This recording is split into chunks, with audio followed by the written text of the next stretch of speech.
December 28, Sabado, karera. 7 ang karera ngayong Sabado. Maaga tayo natapos ng mga programa kaya mapagbigay ako ng tip ngayon. Race number 1, meron tayong 6 entries.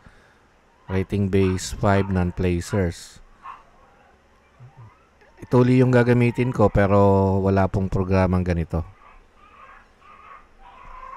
Kakaroon pa lang tayo. Pero ibahin ko yung mga column para mas may dali nyo maintindihan. So lahat ng programa natin ngayon nakalabas na. So race number 1, pagka in-arrange natin by running style, mauna yung den. Makikita nyo dito yung box 6, ibig sabihin yan yung 6 na takbo nila, yun yung rating. May pinakamataas sa excellence, so consistent yan. Pero ang pipiliin ko dito, pag in-arrange ko by percent early, yung maunang den, pero pang-primera ko yung Footloose. Kasi maganda yung last run niya, tsaka yung sustain. Maganda yung sustain ni Footloose. Actually, pwede nyo na sigurong i-single yan. Pero lagi akong kumukuha ng dalawa. So, pang-primera ko yung Footloose, pangalawa ko yung den. Race 2, 7 entries. Pag in-arrange natin yan by running style, nasa harapan yung 3 tsaka 5. Pero pagka nag-a-analyze kasi ako, ina-apply ko yung Chaos Theory. Yung malakas ang bigay dyan yung cut bell. Pero ang pang-primera ko dyan, kasi nga may pag 1-4, kailangan may sustain eh. Velvet Haze ang pang-primera ko, tapos panigunda ko yung part-time lover na babandera. Kaya lang mapapahirapan kasi sa harapan yan eh. Kaya pang-primera ko yung uno, panigunda ko yung tres, part-time lover. Sa mga programa natin, puro uno yung pamprimera. Sa morning line, speed and stamina, uno rin, time card, pace analyzer, tsaka sa line-up. Kaya kung gusto nyo magtipid, pwede nyo nang single yung uno. Sa race 3, medyo mahirap tong karera na to. Meron tayong 10 entries. Yung 89, nilalagyan ko kasi ng class rating. Katulad ng RBHS 610. Minamarkahan ko yan para pagka nagkasama-sama, galing sa iba-ibang grupo, pag nag-green, ibig sabihin, galing yan sa mas mataas na grupo. As usual, alamin natin kung sino yung mauna. Si Don Damiano yung natatanging frontrunner dito eh. Kaya kahit na 1-4 yan, wala siyang sustain. Baka mapabayaan sa harapan. Tsaka nga pala, magkakaroon tayo ng parang ganito. Kasi marami nagtatanong kung saan nakikita ito eh. Personal na gamit ko po ito. Pero gagawin nating simple. Magiging available yan online. Online lang, tsaka monthly subscription lang. Walang daily kasi online eh. Gagawin nating mas madaling maintindihan yung yung mga terminology katulad nitong PE, average yan eh, ng 6 runs. Gagawin nating power, ito, energy, early pace pa rin yan, sustain. Ito yung rating. Ito yung class. So, ibig sabihin, si pass sailing, mataas yung class niya pag mas mataas ang numero. Yung last run niya, yung time yan, in seconds. Si Walking on Sunshine ang may pinakamagandang tempo nung nakaraang takbo. Huling takbo. So, bukod dun sa ina-analyze ko, mas maganda na nakikita nyo rin yung numero para kung sakaling meron kayong kursonada, makikita nyo yung statistics niya. Yung CBX, yung rating niya, sa current class na 6 na 89, yung naging rating niya sa class na yon. Kaya sa class si Walking on Sunshine pa rin. Pero gaya nga ng analysis na ginagawa ko, dati may running style eh. Kung sino mauna, pero napatunayan natin na sa 1-4, mas maganda yung may sustain. Pero sa case na to, pag in-arrange natin by power, makikita nyo si Don Damiano nasa harapan. Kaya kukunin ko yan. Pagka naayon sa running style niya, katulad niya, meron si Primero Soldado, tapos yung last time niya maganda rin, kukunin ko rin yan. Tapos kukunin tayo ito yung mga nasa ilalim, yung re-remate yan eh. Kaya pang primera ko dyan yung 6, panigunda ko yung 3 kasi mas mataas ang grupo sa 5. Kaya 3 kukunin ko dyan, 6, Walking on Sunshine, pangalawa yung Primero Soldado, pangatlo yung Walking on Sunshine. Number 4, rating-based placers to. Pangalawa sa pinakamababang grupo kasi yung non-placer yung pinakamababa. Pero 88 pa rin yung rating nun. 9 entries. Pagka nag-a-analyze ako, ina-arrange ko na siya by power, then tinitignan ko yung relation ng power percent early dun sa energy. Usually nasa taas gitna kung saan nagsalubong. Makikita nyo dito nagsalubong yan kasi chaos theory to eh, base dun sa pace ng karera.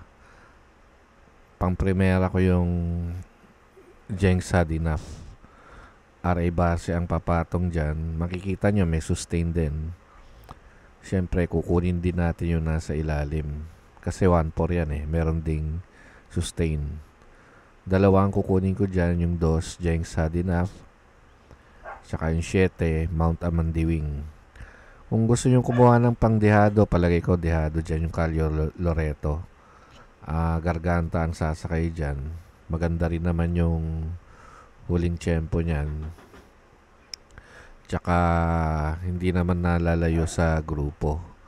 Pero dyan ako, numero 2 tapos 7.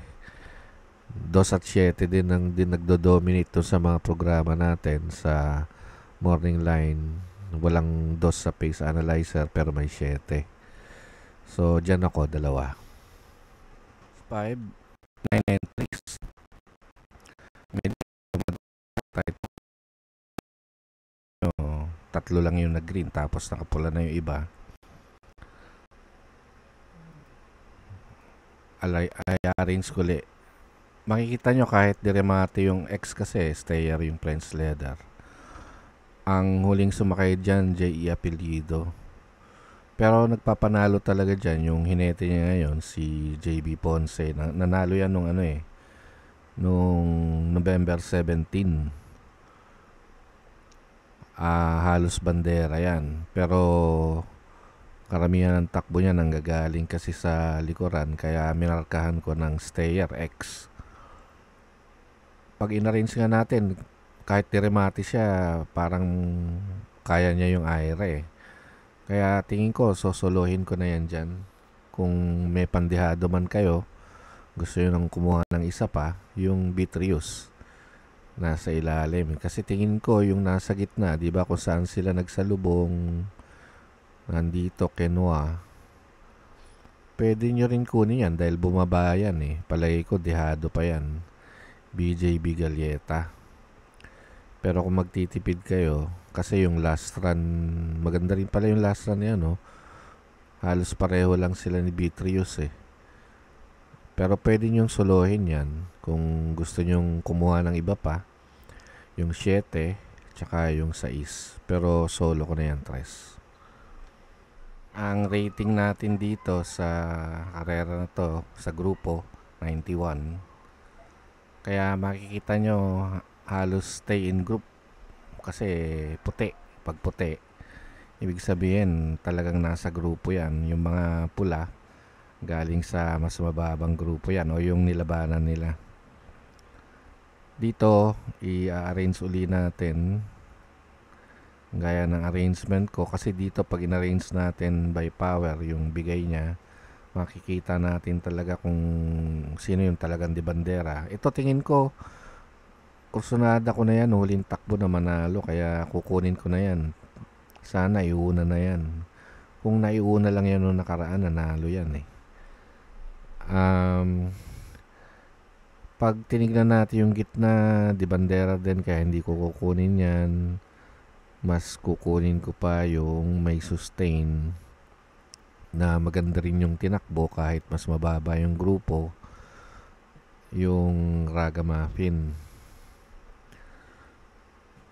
Makikita nyo yung Modern Verde, meron din yan eh. Kaya tatlo din kukunin ko dyan.